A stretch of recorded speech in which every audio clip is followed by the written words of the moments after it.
Nagangalit na apoy ang gumising sa mga residente ng Bayanihan Street sa Barangay Colyat, Quezon City pasado alas 2 sa madaling araw kanina.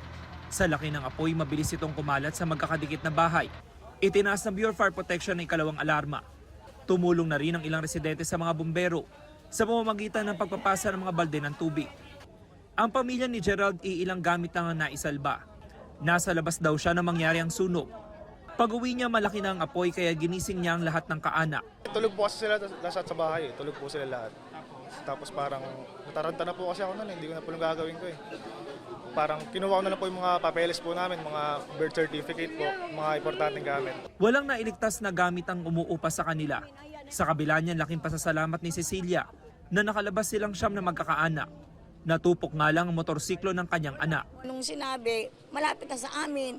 Kaya wala kami, nataranta rin kami, inanulong namin mga bata, nilabas lang. Talagang mahirap, wala. Wala man lang kami kahit ano, mga damit, wala din. Nandun pa yung mga gamot namin, gamot ng anak ko. Alas 3:20 na madaling araw nang tuluyang maapula ang apoy.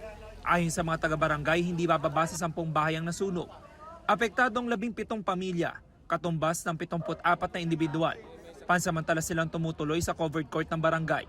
Nasabihan na rin natin, andito yung ibang mga pamilya na nasunugan.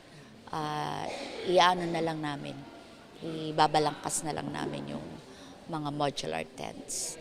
Nagpaluto na rin ng pang-agahan nila, yung aming mga employees ay andun na at magluluto na.